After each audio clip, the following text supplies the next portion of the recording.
Is Lentor getting overcrowded? Should we avoid buying Lentor? Let's get straight into this. Here are some things I'll be sharing with you today. Firstly, the project overview of Lentor Central. Secondly, the site plan of Lentor Central versus the rest of the project in Lentor. And number 3, the layouts in Lentor Central residences. Then subsequently, the potential exit strategy of Lentor Central. Before I get started, do help me like this video so you can reach more people out there. Thank you. So the project overview of Lentor Central. So Lentor Central is a joint venture within 3 developers, Hong Leong Holdings Limited, Gokuland Limited, and CSE Land Group. So this particular area allows us to see onto why this developer, Goku, is actually exploring more into Lentor. So some of the projects the developers actually have track records with is Forest Woods, Tapestry, Wallish Residence, Sims Urban Oasis, Boulevard 88, and Martin Modern. So the estimated vacant possession is actually on the 1st of August 2030, where the developers plan to have the vacant possession of the project based on the SMP. So actually most of this information is available online, so I won't be going into the detail of a lot of the project information, and mainly I'll be touching about what does it matter to you as a buyer. So let me share with you a little bit about myself. I actually bought into Lentor Mansion just last year. And over in this area, you actually do see a lot of supply. We have a total of 2,954 units, including Lentor Central. Are we having an oversupply over here? So let's understand a little bit more. This is actually a new town that was actually created when the government actually sells a lot of land in this area. Personally, I feel that this area on surface feels is oversupply. But if you look into detail, right, we actually have quite a number of potential pointers to consider. For example, we do see plans of where the government actually wants to have a lot more young couples in this area. That's why they have this childcare being planned out in this project. So without further ado, let us understand a little bit more about the floor plans and the site plan in this area. So over here, if you realize on this map, we actually do see this is the Hillock Park, where people are actually able to walk in this town. So all these things is very important because this area is more family oriented. So over in this part, should we even consider to buy? So personally, I feel that if we wanted to consider, we have to actually understand how the project is being portrayed to consumers. So over here, we actually see that Block 20 in this Lentor Central, we have quite a good viewpoint of the Hillock Park. You can have quite an unblocked view over here.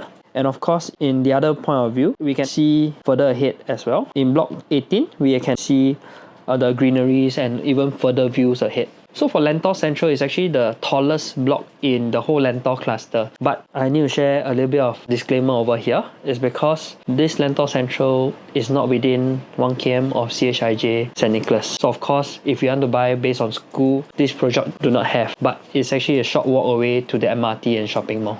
So moving ahead, let's look into the layouts in Lentor Central. So we have a 1-bedder, 463 square feet, and on top of that, this one, the aircon latch is not counted as well. This one is 463 usable space. So as we move ahead, where this 1+ study, to me, I think the developer did a very good job because we have an enclosable kitchen, and the study area is a Jack and Jill within the toilets to the master as well. We have another layout, 678 square feet, which is the 2-bed, 2-bath. This 2-bed, 2-bath also has an enclosable kitchen.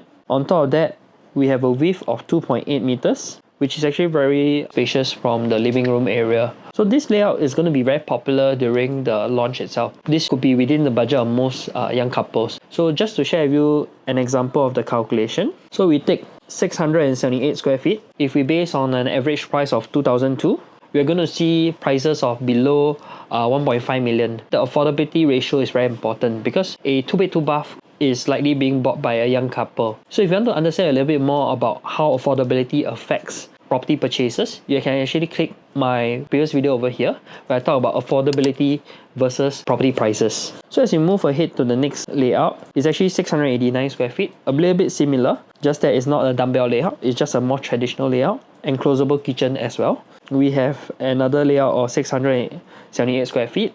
Of course, all the layouts are pretty much similar. Enclosable kitchen, dumbbell for some, and also the toilets is a Jack and Jill. So now to the next layout, which I like a lot as well, is actually the 2-bed plus study. This 2-bed plus study, right, if you take a look, actually has a study being linked to the toilet and 2 separate sides. So this layout is very well efficient use of space. A young couple can visualize themselves to stay here and actually have storage in the study area, or even can double up as a common room if needed. Because the width is actually 1.8 by 2.8, so allows you to have a single bed being placed in the study area if you require. So let's move to the next layout, 797 square feet, also a 2-bed plus study. The next layout is a 3-bedder. This part, I think, let me share a bit with you lah. I think the developer could have done better, because this layout is 915 square feet. You have a Z entrance, similar to the unit that I bought in Lentor Mansion. Enclosed kitchen, similar to the layout I bought in Lentor Mansion as well. But we do not have a flexi room. So in Lentor Mansion, my flexi room unit is actually 904 square feet. Versus this one is actually 915. So personally, I thought the developer could have done better in this layout. And of course of that, they may price this unit sensitively, and some of you may have potential entry into Lentor with this unit. Let's look at the next layout, which is a 1076 square feet layout, 3-bed with bomb shelter and utility behind. So this is a bomb shelter down here, a yard area with WC, and on top of that, this master is huge. This layout is actually very convenient for most couples, because this is actually very similar to BTO layouts. So this potentially could have a lot more upgraded pool later. So to the next layout is a 1076 as well, a little bit different on the entrance. Then we move ahead to the 1184 square feet 4-bedder unit. So this layout is one of the layouts that I think will sell very well as well during the launch, because just imagine 1184 square feet. We just take 1184 times 2002. We'll be looking about 2.6 million. If we look into, for example, today's Norwood Grand, we have a 4 premium plus study. That layout currently is about 2.59 million. And if you can enter in Lentor, 2 stations nearer to town at 2.6 million, we have quite a good angle to exit later. So this layout actually is very nice, because we have a yard area, a bomb shelter, and on top of that, the master is huge. I would say the developer did a very good job. They actually focus a lot onto the master in this Lentor Central project. So now let's move to the next layout, 1399 square feet, 4 plus study. So this 4 plus study layout is very nicely done, because you have a bomb shelter, a storeroom, a WC. On top of that is actually a landscape layout living area. So if you can see, it's actually 5.35 meters apart, which is actually very spacious for a living room area. This layout also has a walk-in closet, and the master is huge with a Jack and Jill toilet. And of course, with bedroom 4, also attached to a bathroom. For this 4 plus study layout is having all ensuite units. Of all these layouts, I actually prefer the 1184 square feet 4-bed compact layout. Why? Is because this unit actually allows you to have all your amenities needed, and on top of that is a 4-bed unit, which is actually within affordability range for most young couples in the market. That's why I feel this layout will actually perform well during the launch.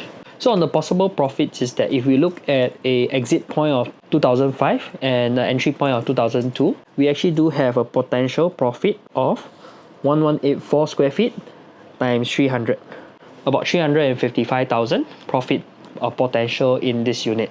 How do I come about this $300 profit margin? Is that we can consider the current market in Lentor. Some of the prices already hit 2005 per square foot, especially in Lentor Modern, where it's just a short walk away from this side of Lentor Central. And importantly, right, with this town, right, this area is being designed differently, because every condo being placed in this Lentor area has a shelter to the MRT. This area is within reach of a potential human capital area of Woodlands South. So this area do have a lot more upgraded pool coming to this part of Singapore. And that's why I personally bought in a unit in Lentor Mansion. So a little bit about the exit strategy of Lentor Central, or even the whole Lentor area, is that, so over here, right, we actually are 2 MRT stations away to Woodlands South, where there's a lot of BTOs down there that will reach the 5 years MOP within the next 3 to 4 years. So if you enter a project down here, you actually have a lot of safety nets. And the second potential upgraded pool that we do see is coming from nearer to the Yishun Dam area, where there's a lot of BTOs being scattered over there. And personally, I feel that the area is a little bit inconvenient. So a lot of them may plan to upgrade to Lentor because it's actually very near to the MRT. Another factor to consider is that we do have upgraders coming from Canberra area as well, where there's a lot of ECs down there. So all these people that have an EC, right, they will potentially sell to the HDB upgraders within the Canberra area, and that's where they also upgrade to somewhere nearer to town, which is why Lentor is a possible selection for them. If you buy a property here, it's actually a very safe entry to you. So in conclusion, Lentor, personally I feel, is not an oversupply area. It's actually an area of growth where you can actually consider to enter as a personal purchase. I actually went in because all this research I've done allow me to feel safe into entering Lentor. And I look forward to share with you a little bit more analysis on which unit to choose in Lentor. Again, if you like this video, feel free to like, share and subscribe, and hit the notification bell to get notified for more videos like this. I look forward to see you in the next one. Cheers everyone.